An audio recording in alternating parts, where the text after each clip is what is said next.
신라가 삼국 통일의 위협을 달성할 때 아주 큰 공헌을 한 장군이 김유신 장군이죠.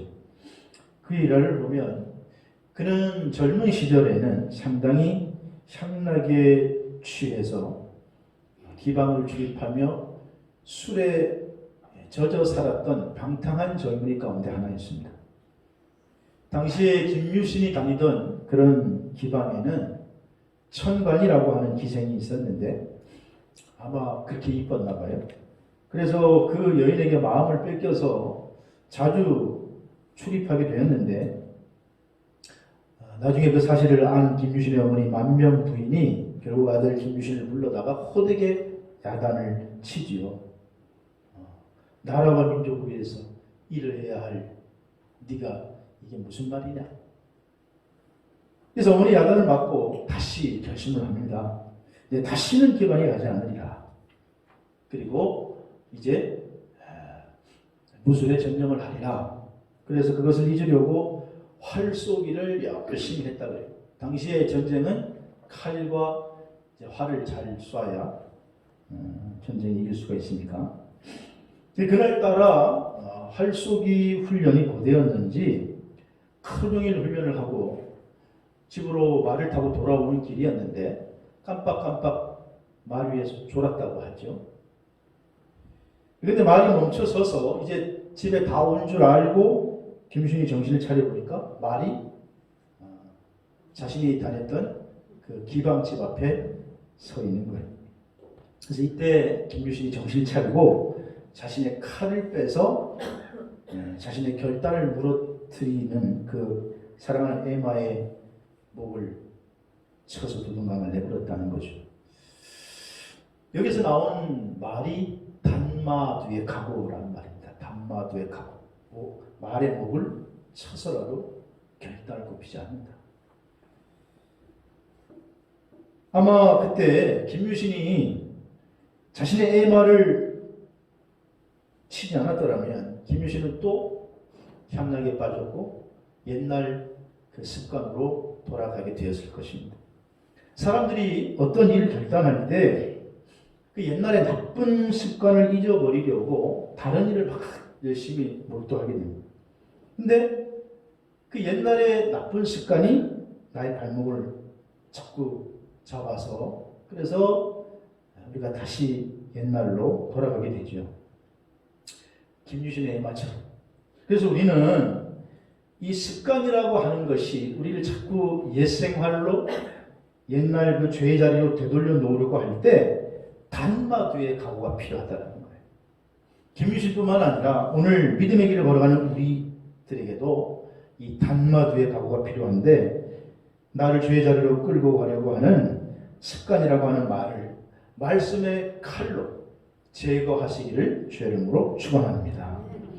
오늘 본문은 이스라엘 백성들이 이제 바벨론 포로에서 귀환을 합니다. 1차, 2차, 3차에 걸쳐서 귀환을 하는데 3차 귀환 때 느헤미야의 인도로 조국으로 돌아온 이스라엘 백성들이 무너진 예루살렘 성벽을 재건하게 되죠.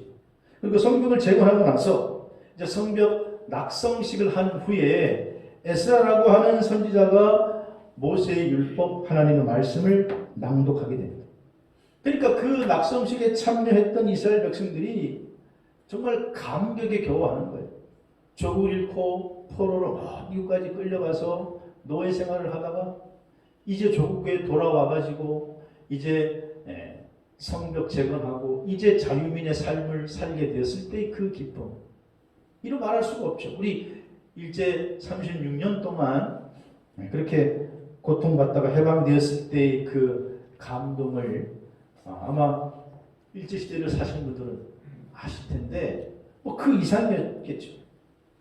그래서 포로에서 지금 돌아와서 이스라엘 백성들이 무너진 성벽을 재건하고 하나님 앞에 감사 예배를 드리면서 모세의 율법을 낭독하는 것을 들었을 때 그 낭독한 하나님의 말씀을 들은 이스라엘 백성들이 지금 결단하는 겁니다. 이제 다시는 우리가 이런 짓을 하지 말자. 어리석은 짓 하지 말자. 이제는 하나님 말씀대로 살자. 하나님 말씀대로 살지 못해서 남의 민족에게 포로되고 노예가 되어서 우상숭배의 대가로 처절하게 고생했던 이제 그 생활로 돌아가지 말자. 단마두에 각오를 하자라고 하는 게 오늘 본문의 내용입니다. 저는 오늘 본문 말씀을 가지고 종교개혁 주일을 맞아서 신앙개혁을 위한 결단이라고 하는 제목을 잡았는데, 그렇다고 하면 구체적으로 우리는 무엇을 결단해야 하는가? 오늘 본문의 이스라엘 백성들은 하나님 말씀을 들으면서 무엇을 결단했는가? 첫째로는 그들은 이방인들과 결혼하지 않겠다. 그렇게 오늘 결단했다라는 거예요. 이것을 오늘 우리의 말씀으로 적용해서 얘기하면 말씀대로 가정을 세우겠다라는 것이에요. 오늘 30절 말씀을 보니까 느헤미야 10장 30절 말씀을 보시면 뭐라고 그럽니까? 우리의 딸들을 이방인에게 이 땅 백성에게 주지 아니하고 우리 아들들을 위하여서도 그들의 딸을 데려오지 않겠다라는 거예요. 다시 말하면 이제 이방인과 결혼하지 않겠다, 통혼하지 않겠다라고 하는 결단의 내용이에요.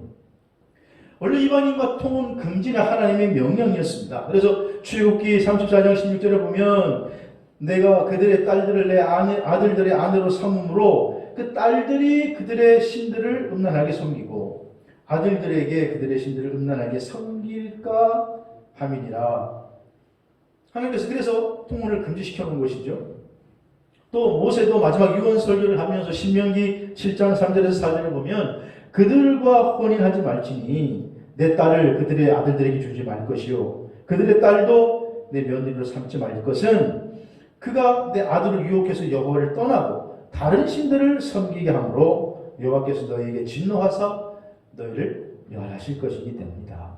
그래서 이방인과 통혼하지 말라고 명령하신 거예요. 여러분 이것은 단순히 윤리적인 문제가 아니라 지금 영적인 문제라는 거예요.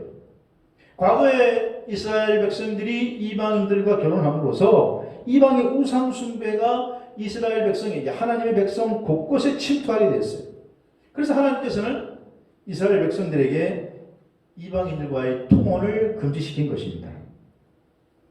근데 오늘 본문에 보니까 이제 성령 낙성식에 참여한 이스라엘 백성들이 감격하면서 결단하기를 가만히 역사를 되돌아봤더니 자신들의 삶을 되돌아봤더니 자기들이 왜 이렇게 고생하고 왜 이렇게 망하게 돼서 지금 이 자리에 왔느냐 생각해보니까 우상 숭배였다는 거예요. 자기 조상들이 하나님을 섬기고 하나님을 영화롭게 할 때 그 누렸던 축복도 생각이 났고 또 바벨론에게 끌려가가지고 지긋지긋한 포로 생활을 하면서도 조국을 사모하면서 그래서 이제 겨우겨우 이제 다시 돌아와서 우리 민족이 왜 이 지경이 되었느냐 생각해봤더니 그 원인이 뭐였느냐? 우상숭배였다는 거예요. 우상숭배. 근데 그럼 우상숭배가 어디서부터 왔느냐 봤더니 그게 뭐냐? 이방인과 통혼했던 게 원인이었다는 거예요. 그래서 이방인들을 아내로 드리고 또 이방인들과 결혼함으로 그들의 신들이 그들이 믿던 신들이 자연스럽게 들어와서 하나님을 등지게 되었던 것이에요. 그래서 이제는 이 낙성식을 한 후에는 하나님 말씀을 들으면서 그들이 결단하는 내용이 이제는 우리 딸을 이방인에게 결코 주지 않을 것이고 또 이방인의 딸을 우리 아들들의 며느리로도 들어오지 않겠다라는 것. 여러분 오늘 이 말씀을 우리 시대에 맞게 재해석하면 신앙생활에 있어서 가장 중요한 것은 가정인데 가정을 하나님 마음에 합한 그런 신앙의 가정으로 세워 나가야겠다라고 하는 결단인 줄로 믿으시기 바랍니다.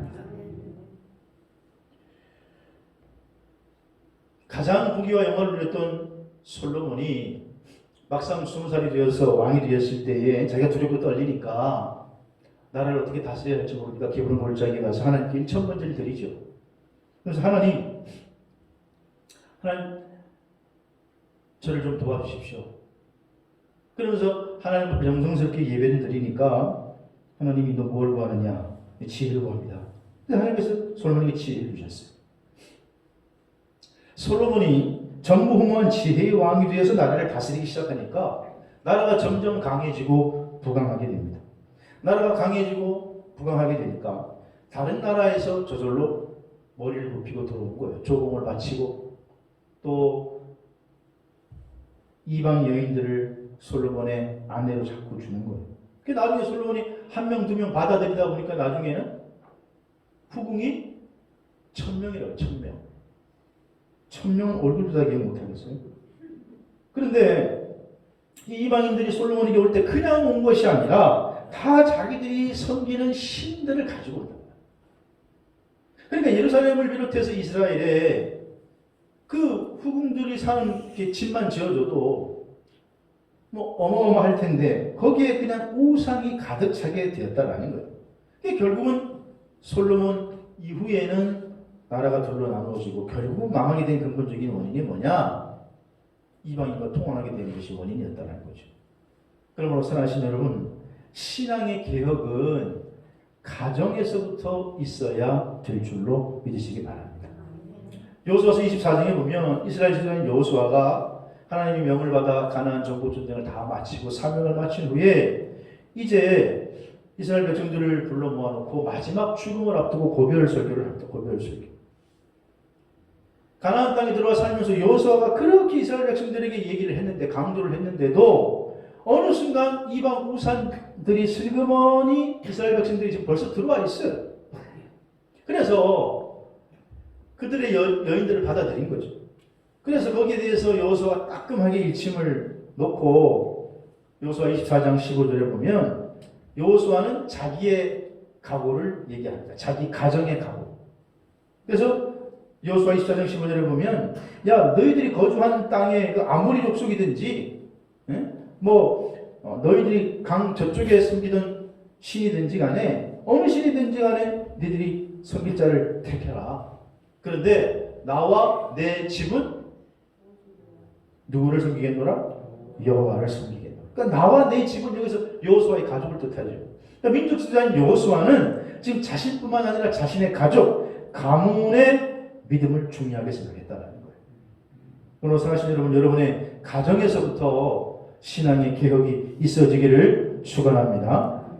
1948년부터 27년간 UCLA 팀을 이끌었던 존 우든이라고 하는 감독이 있어요. 농구 감독.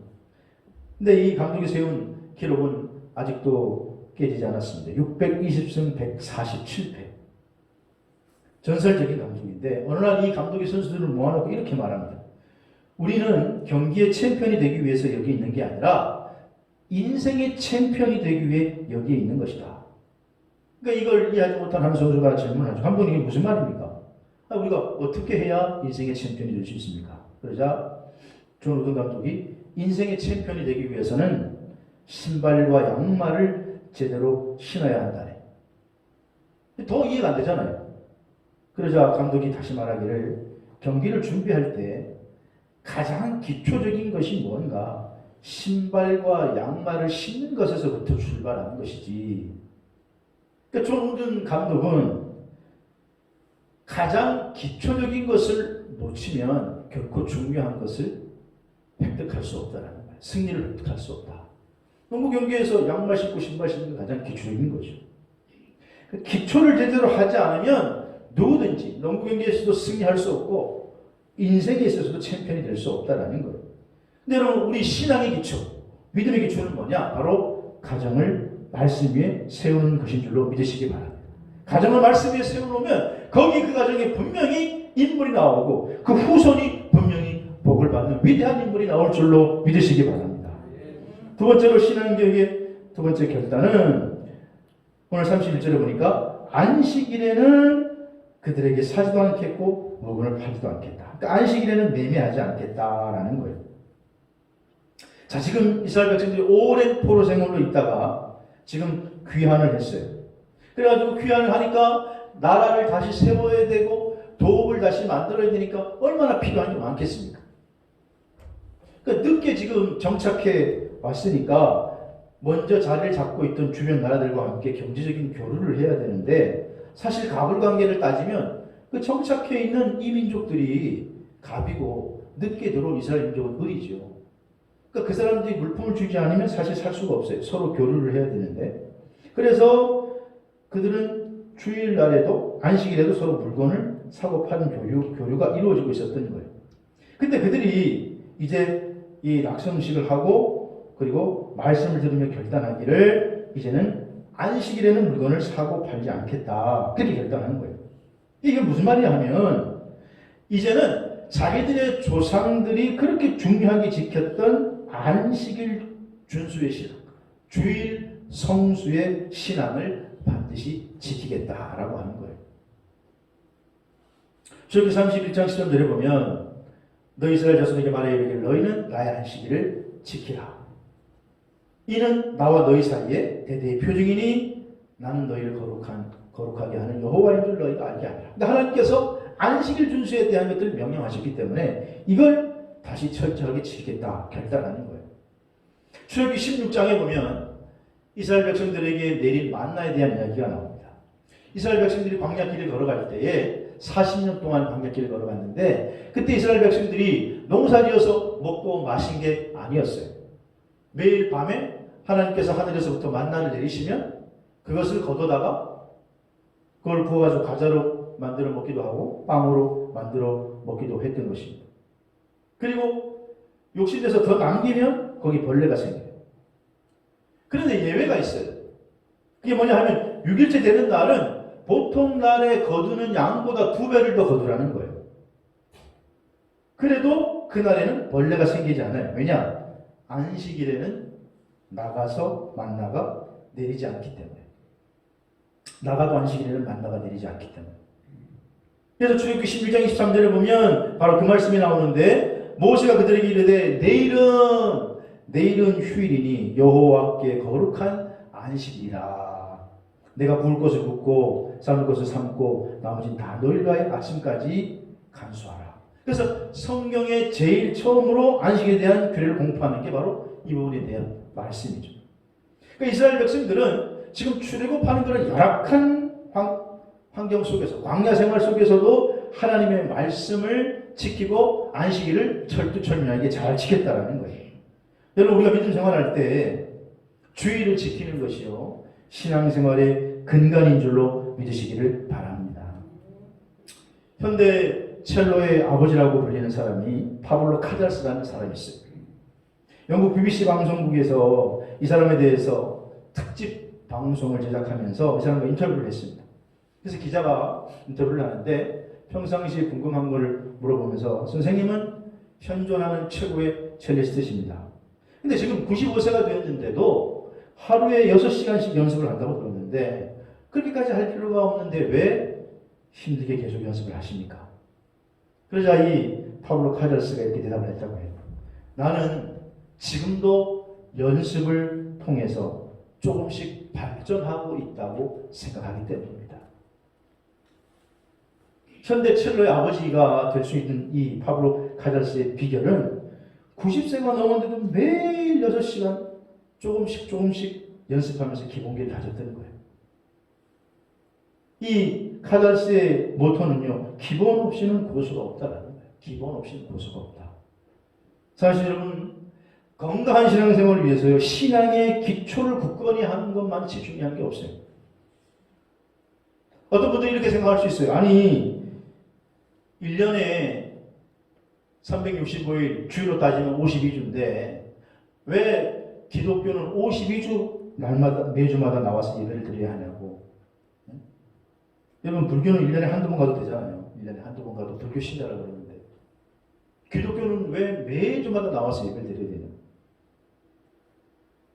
가끔 제가 친구들을 만나면은 이 친구들 중에 이제, 아버지 엄마가 믿음 생활을 하고 그래서 어쩔 수 없이 자기도 이제 신앙 생활을 하게 된 날라리 집사들이 있어요. 날라리 집사.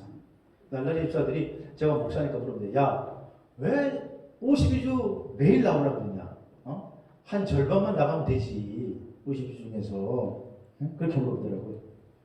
근데 여러분 매주 나가서 하나님 말씀으로 무장해야 우리가 건강한 신앙 생활을 할 수 있는 것이고 그것이 신앙의 기초요 근본인 줄로 믿으시기 바랍니다.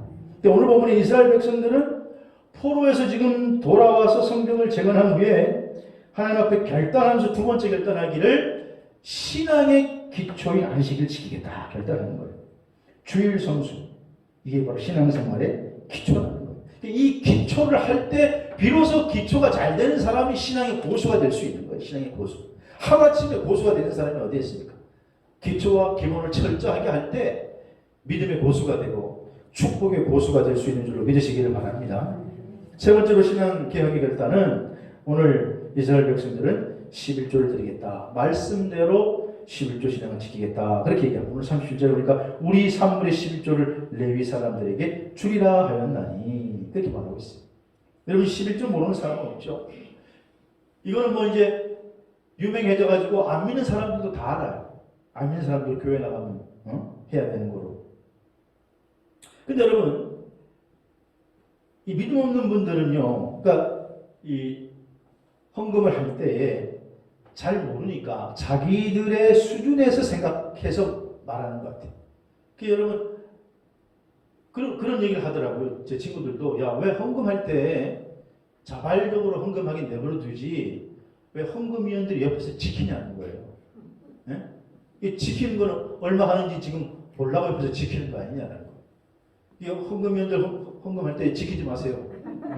옆에서 보면 얼마 하는지 그렇게 생각하더라고요. 그렇게. 그래서 야, 이렇게도 생각할 수가 있구나. 사람들이 믿음 없는 분들은 그렇게 생각합니다. 아니 자발적으로 하면 되지 왜 옆에서 지키고 앉냐는 거예요. 얼마 하는지. 그래서 그렇게 생각하는구나. 또 어떤 경우 우리 교회도 아마 11조 봉투는 구멍을 뚫어놨을지 모르겠어요. 11조 봉투는. 근데 그 봉투에다가 구멍을 뚫어놓는 거는 그 이유는 헌금을 개수하다 보면은 개수하다가 혹시나 실수로 봉투에 헌금이 안 들어있거나 들어있는데 안 뺐을 경우에 들어있는데 못 뺐을 경우에 그걸 확인하기 위해서 소중한 헌금을 하나님께 드렸는데 실수로 못 빼면 안 되기 때문에 그걸 뚫어놓은 건데 그 친구들은요 그렇게 생각하더라고요. 얼마나 했는지 보게 하려고 구멍을 뚫어놨다라니까요. 얼마 했는지 얼마짜리 했냐 그거 보려고 구멍 뚫어놓고 말이야 사람을 감시한다고. 그래서 야 이게 생각하는 게 믿음의 수준에 따라 이렇게 달라진다. 그래서 이렇게 오해할 수도 있구나 그런 생각을 하게 됐어요. 여러분 11조도 마찬가지예요. 오해하면 안 됩니다. 11조를 왜 하느냐. 11조를 드리는 이유는 여러분 11조를 왜 합니까? 하나님이 하나님 되고 하나님이 모든 물질의 주인임을 고백하는 행위가 11조인 줄로 믿으시기 바랍니다. 이거 오해하면 안 되는 거예요. 그래서 당시 이스라엘이 12지파였는데 그래서 11조는 레위 지파가 하나님을 섬기는 일을 전문적으로 할 수 있도록 하는 신앙의 경제 시스템이었죠. 그래서 11조의 개념은 뭐냐? 하나님으로부터 시작해서 하나님으로 끝나는 거예요. 하나님이 나의 삶의 주인이심을 고백하는 거예요. 근데 이걸 오해했어요. 이스라엘 백성들도 오해했어요. 그래서 말라기 3장 7절에 보면 이스라엘 백성들에게 말라기 선지자가 얘기해요. 야 여호와께로 돌아와라. 그러니까 이스라엘 백성들이 아니 우리가 하나님 앞에 예배를 안 드린 것도 아닌데 돌아오라고 왜 자꾸 돌아오라고 하십니까? 이제 말라기 이후에 400일 동안 하나님이 그 계시에 응답하지 않지 않습니까? 그러니까 그 전에 계속해서 돌아오라고 하니까 말라기 선지자가 이스라엘 백성들이 예배를 드리는데 왜 돌아오라고 합니까? 그게 도대체 무슨 말입니까? 어떻게 돌아가야 합니까? 그랬더니 말라기 3장 8절에 말라기 선지자가 말하기를 하나님의 것을 도둑질하지 말라는 거죠. 너희가 도둑질하고도 어떻게 주의 것을 드렸다 할 수 있느냐? 11조와 공헌물을 드려라. 하나님께 돌아가는 거다. 여러분 우리가 이것을 알아야 되는데 11조는 물론 하나님께 복받기 위해서 드리는 걸 수도 있어요. 근데 그 이전에 11조는 하나님께 온전히 돌아왔다라고 하는 증거물이 11조인 줄로 믿으시기 바랍니다. 그러니까 하나님이 내 인생의 주인이다라고 하는 것을 고백하고 내가 하나님께로 돌아왔다라는 표징으로 드리는 거예요. 그래서 말라기 3장 7절 8절을 보면 그 말씀을 하고 있는 거예요. 돌아오라는 거예요. 그리고 10절에 보시면 우리가 잘 아는 말씀이죠. 11조를 드려서 내가 하늘 문을 열고 너희에게 복을 쌓지 않도록 붙지 아니하는가 보라. 그러니까 하나님이 나를 시험하라라고 하는 말씀은 안 하시는데 성경이 딱 2번 나오거든요. 하나님 나를 시험하라. 그 가운데 오늘 한 말씀이 이거죠. 11조를 드려서 하나님이 복을 붙지 아니하는가 보라. 한번 시험해 봐라는 거죠. 여기에 대해서는. 그래서 여러분 우리가 먼저 헌금의 정신을 알아야 돼요. 헌금의 정신. 헌금이라고 하는 것은 우리의 마음을 담는 그릇이고 정성을 담는 그릇이라고 하는 것입니다. 한번 작년 같은데 우리 황영 목사님 그 박종화 성도가 2천만 원인가 3천만 원? 2천만 원?